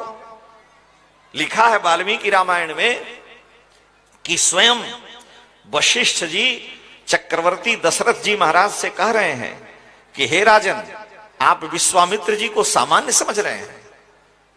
जिन असुरों से सारे लोग इस समय पीड़ित हैं, ताड़का सुबाहु चाहे पंचवटी के असुर, तेसाम निग्रहणे शक्तः स्वयं च कुशिकात्मजः, ये कुशिक नंदन विश्वामित्र जी उन सारे राक्षसों का निग्रह करने में समर्थ हैं। तेसाम निग्रहणे शक्तः स्वयं च कुशिकात्मजः तव पुत्र हितार्थाय त्वामुपेत्याभियाचते। लेकिन आपके पुत्रों का मंगल करने के लिए, आपके चारों लालाओं का, आपके राघव का अभ्युदय करने के लिए, तव पुत्र हितार्थाय त्वाम अभ्युपेत्य, आपके पास आकर के अभियाचते, याचना कर रहे हैं। तो ये अपने लिए नहीं, आपके पुत्रों के गौरव, उनकी प्रतिष्ठा, उनके यश कीर्ति को फहराने के लिए आ रहे हैं, आए हैं। इसलिए महाराज इस पर विचार करिएगा। वशिष्ठ जी ने चक्रवर्ती दशरथ जी से कहा, इन्होंने कभी किसी से याचना नहीं की है, लेकिन आज आपके दरबार में आए हैं याचना करने, और याचना भी ये सामान्य वस्तु की नहीं कर रहे हैं। अरे भाई, रुपया पैसा मांगे, धन संपत्ति मांगे तो याचक कहा जाएगा, लेकिन अगर कोई कहे कि ठाकुर जी को ही दे दो, हमें भगवान मिल जाए, तो उसको याचक नहीं कहते। तुलसीदास जी रामायण के विद्वान, हम तो भाई देखिए, हम संस्कृत की परंपरा के पढ़े हैं, रामचरितमानस सुने हैं, जो महापुरुषों का वही आप लोगों को सुनाते हैं। उसमें कभी याचना नहीं है, और ये विश्वामित्र जी आपसे याचना करने आए हैं। अतः हे महाराज, मैं आपसे चाहता हूं कि अनुज समेत देहु रघुनाथा, निशिचर बध में हो बसना था। दशरथ जी ने कहा, आप क्या मांग रहे? उन्होंने कहा, श्री राम को लक्ष्मण जी के सहित आप हमें प्रदान करिए, राक्षसों का वध होगा, मैं सनाथ होऊंगा। यह सुनते ही दशरथ जी मूर्छित होकर के गिर पड़े। वाल्मीकि में लिखा है कि यह सुनते ही दशरथ जी मूर्छित होकर के गिर पड़े। बड़ी देर तक उनको होश नहीं आई, और जब सचेत हुए तो उन्होंने कहा कि मुनिवर, आपने उचित नहीं याचना की है। मेरे सर्वस्व श्री राम है। मैंने पूर्व जन्म में जो भी कोई जप तप साधन किया होगा, उसी का फल है कि मुझे श्री राम पुत्र रूप से प्राप्त हुए हैं। और आप कह रहे हैं अनुज समेत देहु रघुनाथा, निशिचर बध में हो सना था। अभी हमारे राघव तो 16 वर्ष के हुए ही नहीं। क्षत्रिय बालक को जब तक 16 वर्ष का नहीं होगा, तब तक उसे कवच कुंडल धारण करने का अधिकार नहीं है। 16 वर्ष का हो जाए तब वो कवच कुंडल धारण करके युद्ध में लड़ने जाता है। अभी मेरे राघव 16 वर्ष के नहीं हुए। इसलिए हे महाराज, हे विश्वामित्र जी, ऊन 16 वर्षों में रामो राजीव लोचन, राजीव लोचन कमल के समान जिनके नेत्र हैं, ये थोड़ा देर से जगते हैं, सूर्योदय होता है तब इनके नेत्र खुलते हैं, ये भी भाव है। और ऊन 16 वर्षों में मेरे राघव अभी 16 वर्ष के नहीं हुए। इसलिए हे विश्वामित्र जी, कैसे मैं अपने राघव को दे दूं? वो कह रहे हैं कि राघव को मैं न दूंगा। राघव को मैं न दूंगा,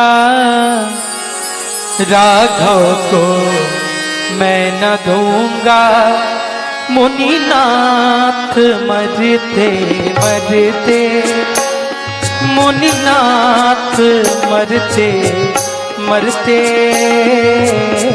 हो। राघव को मैं न दूंगा, राघव को मैं न दूंगा, मुनिनाथ मरते मरते, मुनिनाथ मरते मरते हो। मेरे प्राण ना रहेंगे, मेरे प्राण ना रहेंगे, यह दान करते करते, यह दान करते करते हो। राघव को मैं न दूंगा, राघव को मैं न दूंगा, मुनि नाथ मरते मरते, मोरे नाथ मरते मरते हो।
जल के बिना कदाचित मछली शरीर धारे, जल के बिना कदाचित मछली शरीर धारे, पर मैं न जी सकूंगा इनको बिना निहारे, इनको बिना निहारे। कौशिक सिहर रहे हैं, कौशिक सिहर रहे हैं, हो मेरे अंग डरते डरते, हो मेरे अंग डरते डरते हो। राघव को मैं न दूंगा, राघव को मैं न दूंगा, मोरे नाथ मरते मरते, मोरे नाथ मरते मरते हो।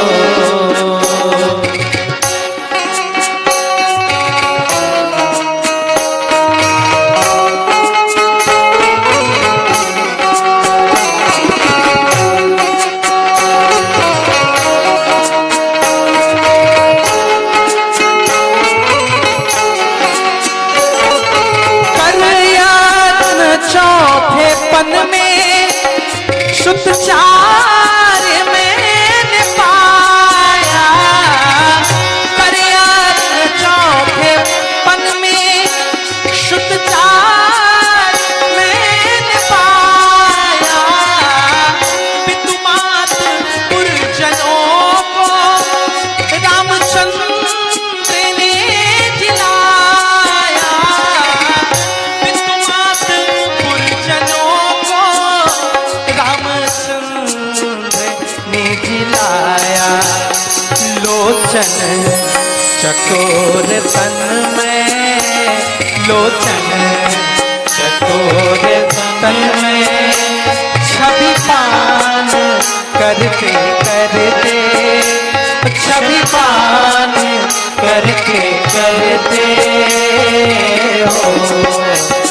राघव को मैं न दूंगा, राघव को मैं न दूंगा, मोरे नाथ मरते मरते, मोरे नाथ मरते मरते हो। चलते भी लोग प्रभु को होगा उजार कौन, चलते भी लोग प्रभु को होगा उजार कौन, मंगल भवन के जाते संभव कहाँ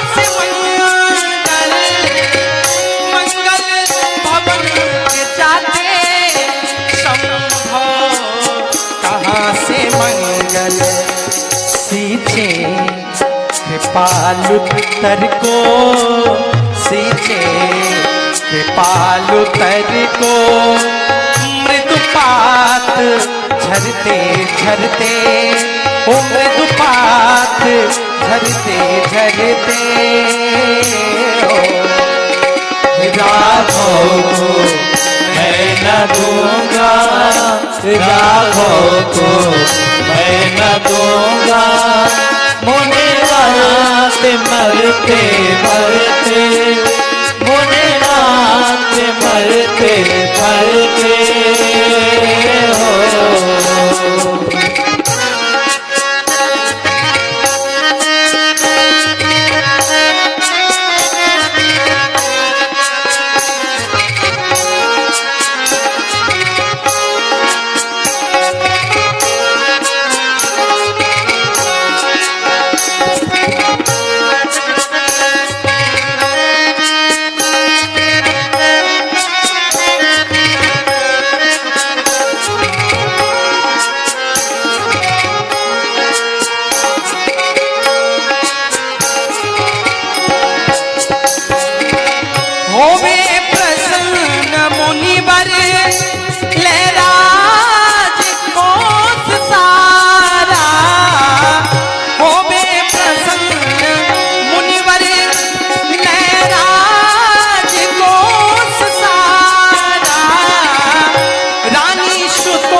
करूं गुजारा, ले गोद राम शिशु को, ले गोद राम शिशु को, सुख मोद भरते भरते, वो सुख मोद भरते भरते।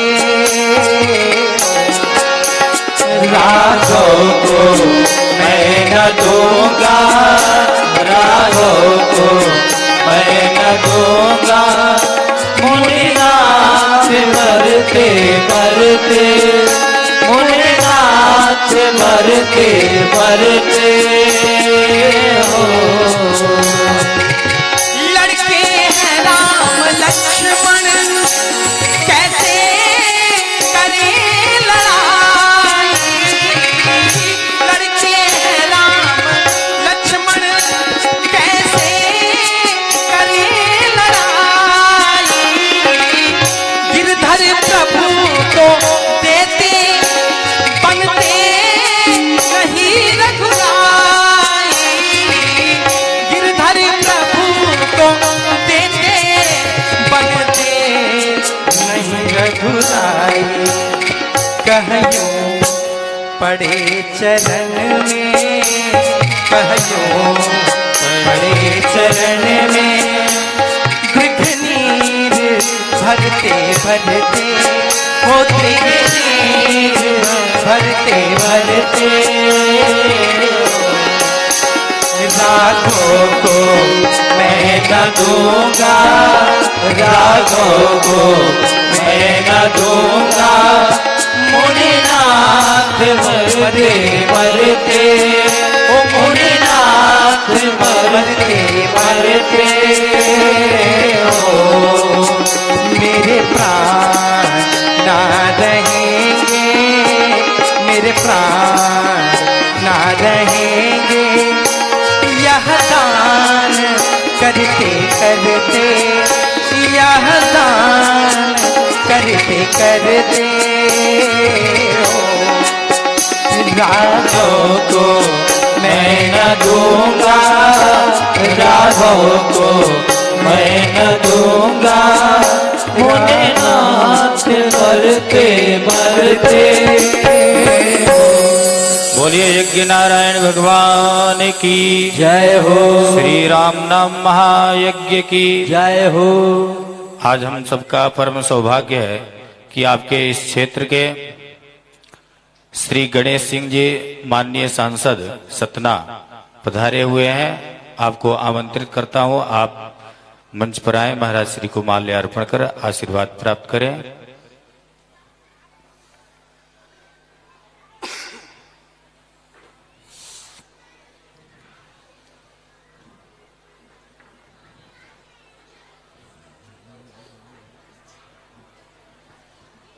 आप सभी लोग करतर ध्वनि से स्वागत करेंगे।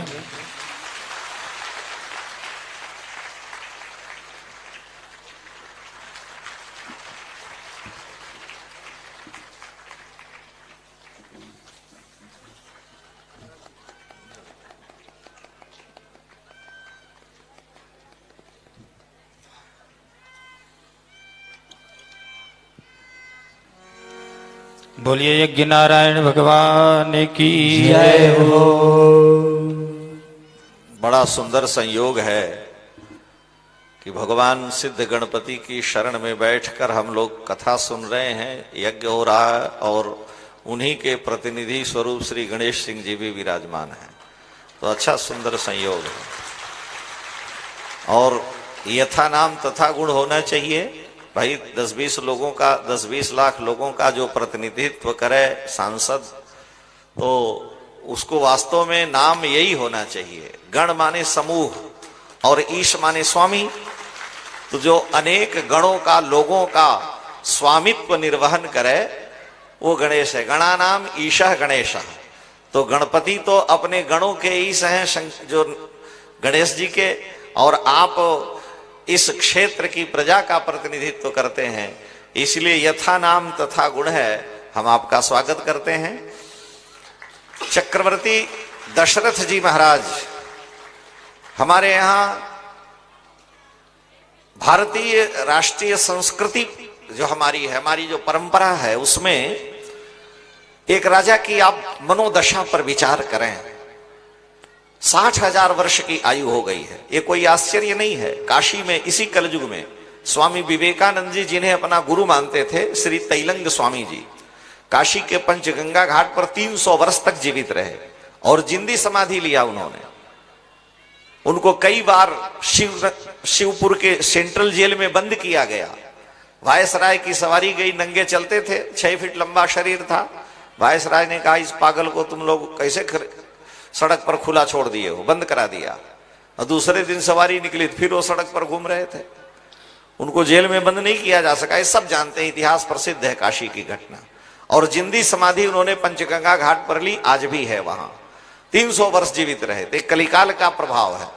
और सतयुग में, द्वापर में, त्रेता में आयु बड़ी लंबी होती थी। लोग अपने प्राण पर अधिकार करते थे और प्राण से शरीर में कमजोरी आती रहती, लेकिन प्राण पर अगर विजय है तो आयु लंबी होनी है। चक्रवर्ती दशरथ जी महाराज कह रहे हैं, चक्रवर्ती दशरथ जी की 60,000 वर्ष की आयु हो गई। 60 वर्ष सहस्त्राणी जातानि मम कौशिक। कह रहे हे कुशिक नंदन विश्वामित्र जी, 60,000 वर्ष की मेरी आयु हो गई और मुझे बुढ़ापे में पुत्र मिले हैं और आप मांगने आ गए। और वो भी कह रहे हैं कि अनुज समेत देहु रघुनाथा, निशिचर वध में हो सनाथा। मुझे श्री राम लक्ष्मण को दीजिए। और किसी पुत्र को मांगते तो कदाचित विचार भी किया जा सकता, लेकिन श्री राम को आप मांग रहे हैं। दशरथ जी ने कहा कि सब सुत प्रिय मोहि प्राण की नाई, पर राम देत नहीं बनई गोसाई। सारे पुत्र मुझे प्राण की तरह से प्रिय हैं, लेकिन राम जी को देते नहीं बनता। विश्वामित्र जी ने कहा, बड़े विचित्र हो, कह रहे हो कि सारे पुत्र प्राण की तरह से प्रिय हैं, लेकिन राम जी को देते नहीं बनता। तो ये सीधे क्यों नहीं कह देते कि किसी को नहीं दे सकते? जब सारे प्राण की तरह से प्रिय हैं तो कह दो किसी को नहीं देंगे। विश्वामित्र जी से दशरथ जी ने कहा कि सब सुत प्रिय मोहि प्राण की नाई, पर राम देत नहीं बनई गोसाई। कारण क्या है? और पुत्र तो प्राण की तरह से प्रिय हैं, लेकिन राम जी तो साक्षात प्राण है। तो जो प्राण के समान है उसको दिया जा सकता है कदाचित, लेकिन जो प्राण हो उसको कैसे दिया जा सकता है? और तुलसी स्वयं कह रहे हैं कि राम प्राण के प्राण तुम। तुलसीदास जी कह रहे हैं, राम प्राण के प्राण तुम, जीव सुख के सुख राम। तुम तजी तात सुहात गृह, जिनहि तिनहि विधि बाम। राम जी प्राण है, इसलिए प्राण के समान को दिया जा सकता है। और हे महाराज, मेरे राम अभी 16 वर्ष के नहीं हुए। क्षत्रिय बालक के लिए शास्त्र की आज्ञा है कि जब तक वो 16 वर्ष का न हो तब तक उसे कवच कुंडल धारण करके युद्ध में जाने का अधिकार नहीं है। इसलिए ऊन 16 वर्षों में रामो राजीव लोचन, मेरे राम अभी 16 वर्ष के नहीं हुए, उन राक्षसों से लड़ने के लिए आप मांग रहे हैं, तभी तो इनको कवच कुंडल धारण करने का अधिकार ही नहीं मिला है। इसलिए आप क्षत्रिय पहले रहे हैं, इस समय ब्रह्मर्षि हैं, तो आपको छात्र धर्म का पता है, इसलिए आपको कहने में संकोच करना चाहिए। और आप महात्मा हैं, महात्मा को किसी के पुत्र की याचना की क्या जरूरत है? आपको भूमि धेनु धन कोष जो चाहिए हमसे ले लीजिए। मांगो भूमि धेनु धन कोषा, सर्वस देव आज सहरोसा, देह प्राण ते प्रिय कछु नाही, सो मुनिदेव निमिष एक माही।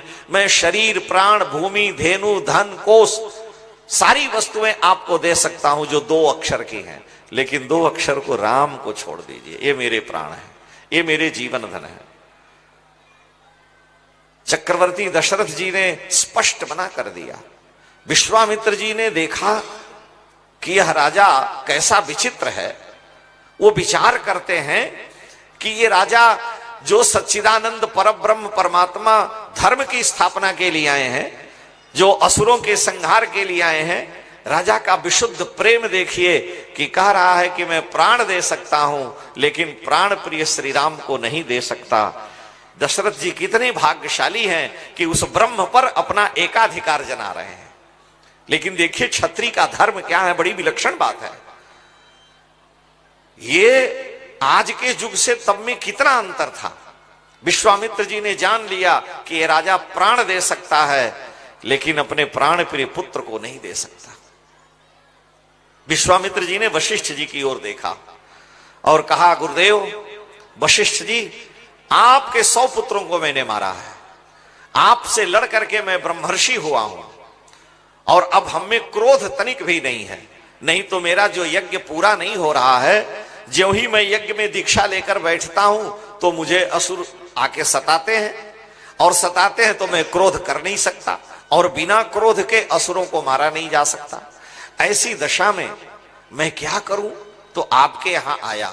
लेकिन हे वशिष्ठ जी, आज मैं विश्वामित्र आपसे पीछे रह गया, मैं हारा आप जीते। ये मौन भाषा में बात हो रही, आंखों से भी वही बात होती है।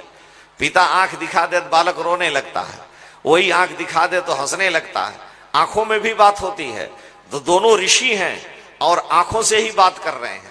विश्वामित्र जी ने आज प्यासे नेत्रों से वशिष्ठ जी की ओर देखा है। ऐसी दशा, ऐसा करुण दृश्य कभी वशिष्ठ जी ने विश्वामित्र जी में नहीं देखा था, क्योंकि आज विश्वामित्र जी की जो याचना है वो बड़ी विलक्षण है। तुलसीदास जी की एक एक लाइन चमत्कारी है। वशिष्ठ जी ने विश्वामित्र जी ने दशरथ जी से कहा कि अनुज समेत देहु रघुनाथा, मुझे आप अनुज लक्ष्मण के सहित राम जी को दीजिए। क्या काम है? 2, निश्चर वध। पहला काम है निश्चरों का वध कराना। दशरथ जी कह रहे हैं मैं विशाल सेना लेके चलूंगा, मैं लड़ूंगा, मैं इंद्र की सहायता किया हूं। विश्वामित्र जी ने कहा ये आप कर सकते हैं, लेकिन हमारी 2 शर्तें हैं। अनुज समेत देहु रघुनाथा, पहला काम है निश्चर वध, और दूसरा काम मैं होव सनाथा, मुझे सनाथ होना है। अभी हम दीक्षा नहीं लिए हैं, अभी हमने श्री राम से संबंध नहीं जोड़ा है, तो मैं, ये संभव है आप मुझे मेरी यज्ञ की रक्षा करके मेरे यज्ञ को संपन्न करा सकते हैं, लेकिन मुझे सनाथ करने की शक्ति आप में नहीं है। रघुनाथ ही मुझे सनाथ कर सकते हैं, और वो तब होगा जब ये हमें मिले, क्योंकि इनके प्रति मेरा वात्सल्य भाव है। गुरु का शिष्य के प्रति वात्सल्य भाव, माँ पिता का वात्सल्य भाव, विभीषण का सख्य भाव है राम जी के प्रति, हनुमान जी का दास्य भाव राम जी के प्रति है, मिथिलानियों का श्रृंगार भाव भगवान के प्रति है, और बड़े बड़े नाक दबाने वाले योगियों का शांत भाव है। तो भक्ति के 5 भाव हैं, दास्य भाव, सख्य भाव, श्रृंगार भाव, वात्सल्य भाव और शांत भाव। तो इनको मैं अपना वात्सल्य दे करके, जैसे वशिष्ठ जी को इस सच्चिदानंद परब्रह्म परमात्मा के गुरु होने का सौभाग्य मिल गया। वो भी ब्रह्मर्षि हैं, मैं भी ब्रह्मर्षि हूं, लेकिन ब्रह्म के गुरु होने का, ब्रह्म को अपनी गोद में बैठाकर खिलाने का, उस ब्रह्म से संबंध स्थापित करने का सौभाग्य हमें नहीं मिला है, इसलिए मैं अभी अनाथ रह गया। और अगर हे वशिष्ठ जी महाराज आप कृपा कर दो तो मैं भी सनाथ हो जाऊं, इसलिए आंखों से ही बात कर रहे हैं। वशिष्ठ जी से विश्वामित्र जी ने आंखों से ही बात कर ली, नजर ने नजर से मुलाकात कर ली, रहे दोनों खामोश पर बात कर ली। नजर ने नजर से मुलाकात कर ली और रहे दोनों खामोश पर बात कर ली। और उल्फत की खेती को जब खुश्क देखा तो आंखों ने रो रो के बरसात कर ली। जब प्रेम की खेती सूखने लगती है तो नेत्र से प्रेमाश्रु वर्षण होने लगता है। दोनों ने एक दूसरे को देखा है। वशिष्ठ जी ऐसी दशा विश्वामित्र जी की कभी नहीं देखे। आज प्यासे हैं कि इस सच्चिदानंद ब्रह्म के गुरु होने का सौभाग्य इन्हें मिले। ये ब्रह्मर्षि का गौरव है। उन्होंने वशिष्ठ जी को अनुशासित, दशरथ जी को अनुशासित किया, हे राजन ये सभा किस लिए बैठी थी? श्री चक्रवर्ती दशरथ जी ने कहा पुत्रों के विवाह के लिए। बीच में विश्वामित्र जी आए हैं पुत्रों की याचना करने। आप पृथ्वी के राजा हैं, आप अखंड भारत के चक्रवर्ती सम्राट हैं। आप यदि अपने एक पुत्र को राष्ट्र की रक्षा के लिए नहीं दे सकते तो आपको क्षत्रिय होना अधिकार है। ये श्री राम आपके अकेली धरोहर के रूप में नहीं है। इन्होंने पहले ही जब जब होई धर्म के हानि, बाढ़ई असुर अधम अभिमानी, करही अनीति जाई नहीं बरनी, सीधे विप्रधेनु सुर धरनी, तब तब प्रभु धरि विविध शरीरा, हरहि कृपा निधि सज्जन पीरा, असुर मारी थापहि स्विदन, राखहि निज श्रुत सेतु, जग विस्तार विशद जस, राम जन्म कर हेतु। ये इनके अवतार के कारण है। यदा यदा ही धर्मस्य ग्लानिर्भवति भारत अभ्युत्थानम धर्मस्य तदात्मानं सृजाम्यहम्। पहला काम है परित्राणाय साधूनाम, दूसरा काम है विनाशाय च दुष्कृताम, धर्म संस्थापनार्थाय संभवामि जुगे जुगे। आप केवल इन्हें अपना पुत्र मान करके इनके यश को, इनके गौरव को, इनकी प्रतिष्ठा को संकुचित कर रहे हैं।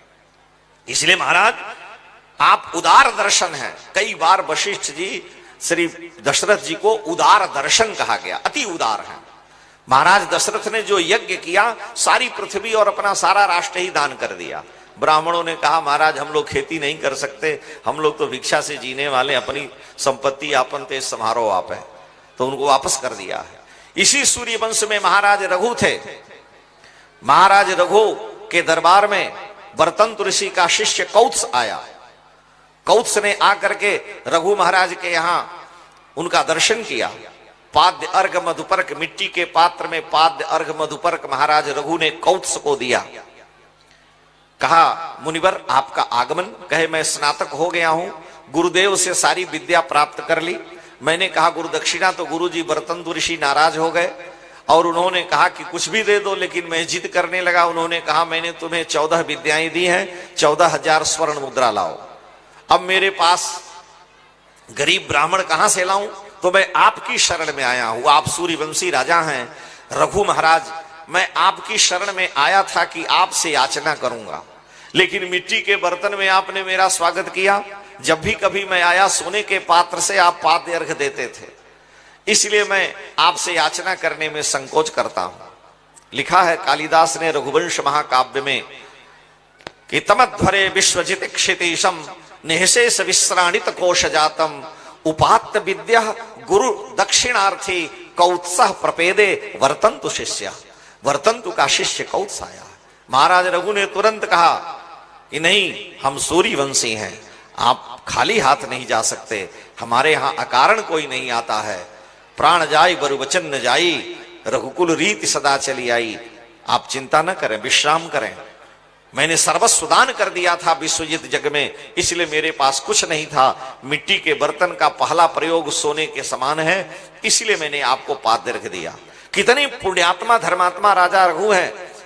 सेना को आदेश दिया कि कुबेर पर आक्रमण किया जाएगा। ये धर्ममय रथ तैयार किया गया और सारी सेना सज रही है कि अलकावलीपुरी के स्वामी धनपति जो यक्षराज कुबेर हैं उन पर आक्रमण होगा।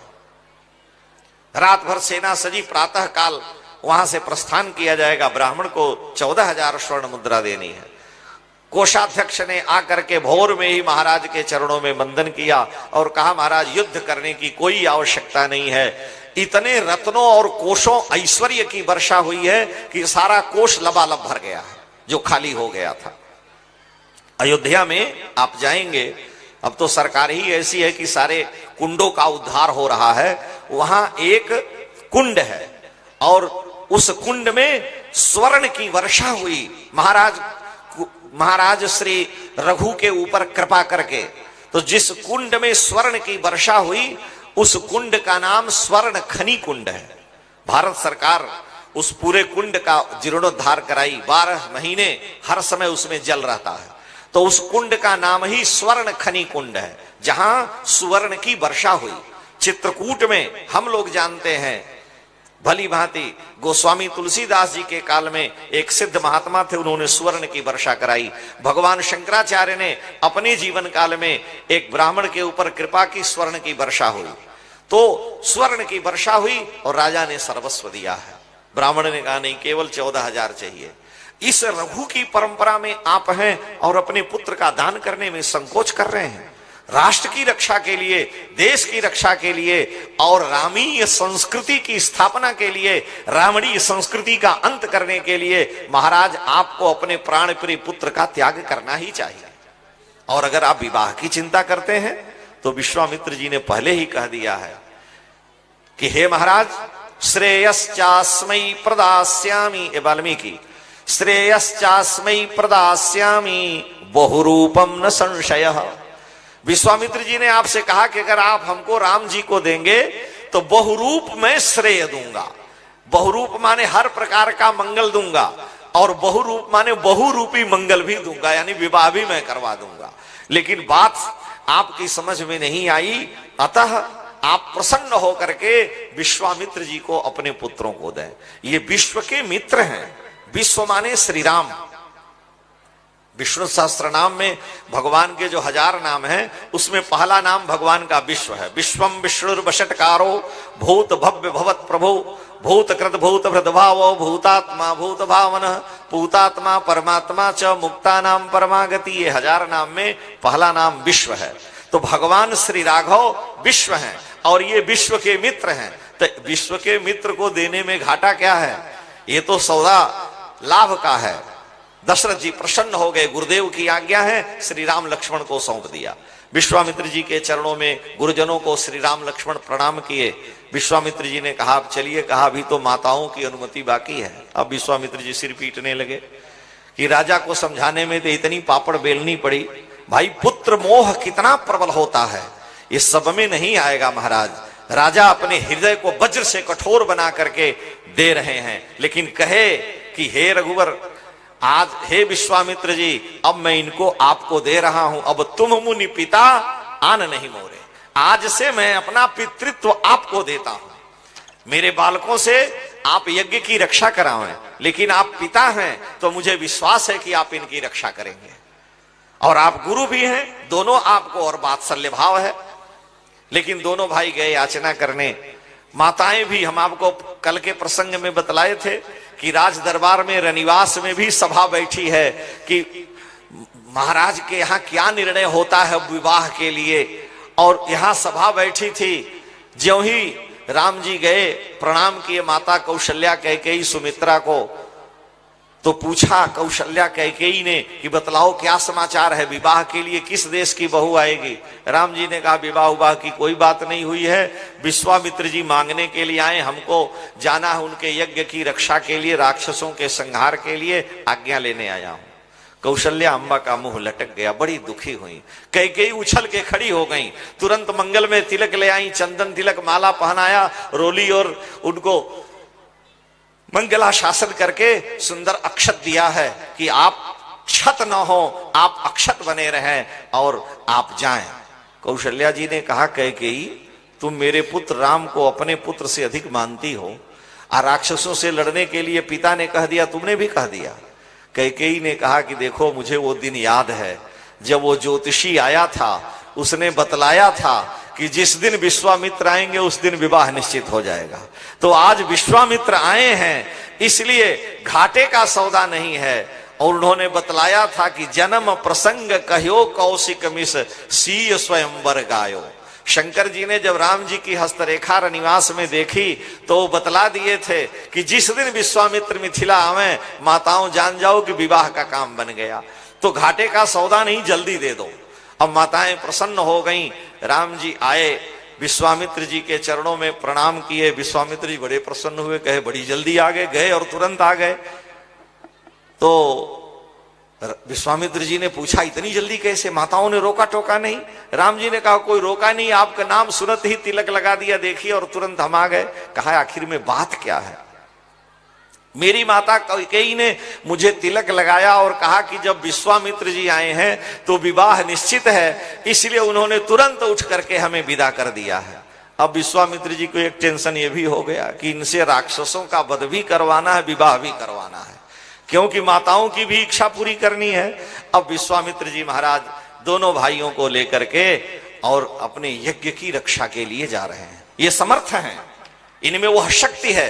अरे भाई, जो नए स्वर्ग का निर्माण कर सकता है, जो त्रिशंकु को स्वर्ग भेज सकता है, बीच में त्रिशंकु को इंद्र ने धक्का देके गिरा दिया तो इन्होंने अपने तप से रोक दिया, उल्टे हो गए। उनके मुंह से जो लार निकली वो कर्मनाशा नदी है। विश्वामित्र जी ने कहा ये रुक नहीं सकता है, इसको यहीं पर रोके रहिए, नहीं तो मैं नए स्वर्ग का निर्माण करने जा रहा हूं। तप में ऐसी शक्ति है। बृहस्पति सारे देवता विश्वामित्र को समझाए।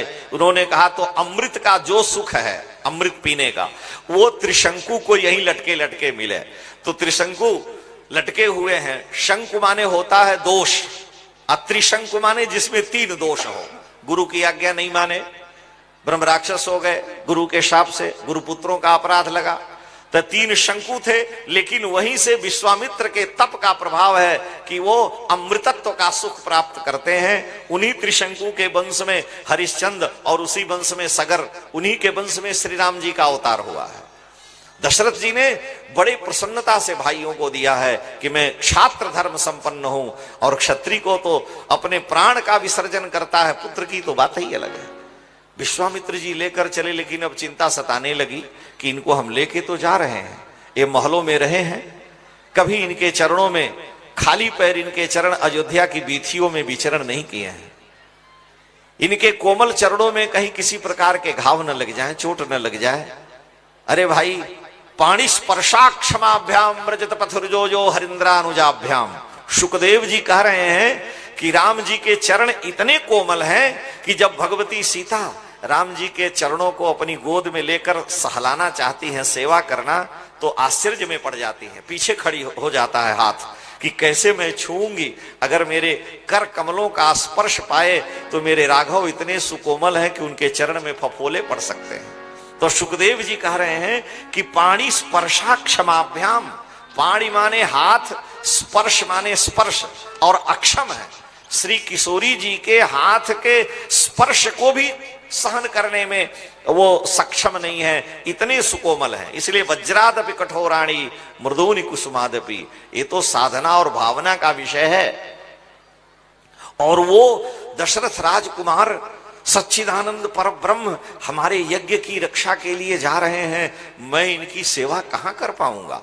काजू किशमिश बादाम मालपुआ हलवा मुनक्का पकौड़ी कचौड़ी राज दरबार में सब मिलता है, हमारे साथ ही कंदमूल फल खाएंगे। माताओं ने कहा विवाह कराना है तो शरीर भी संभाल के रखना पड़ेगा कि कहीं कमजोर न हो जाए। विवाह निश्चित हो जाता है तो 15 दिन पहले से ही करिया से गोर बनाना शुरू हो जाता है, और ये मिथिला में जा करके भले ही हमारी बेइज्जती न हो। भाई, कितनी चिंता रहती होगी विश्वामित्र जैसे ऋषि को।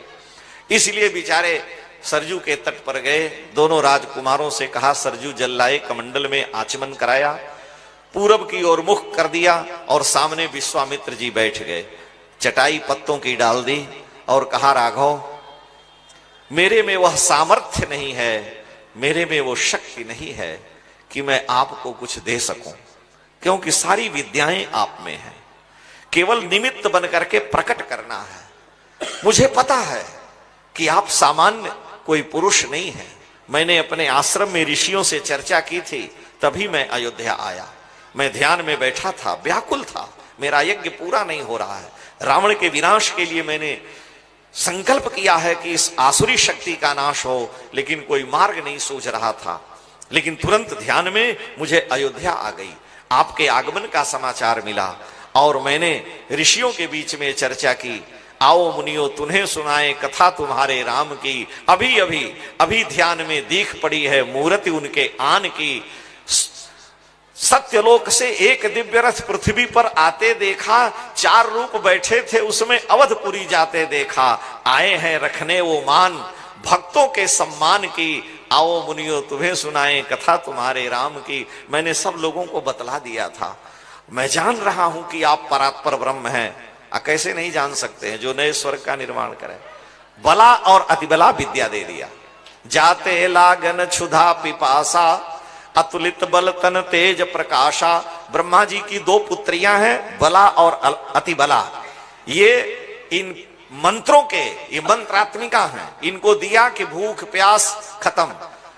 कहा कि आप कहीं भी सोए रहेंगे, कोई भी डांस बिच्छू मच्छर आपका स्पर्श नहीं करेगा, आपका दिव्य शरीर चिन्मय बना रहेगा। ये विद्या लीजिए। तो भाइयों को विद्या दिया और साथ में लेकर चल रहे हैं।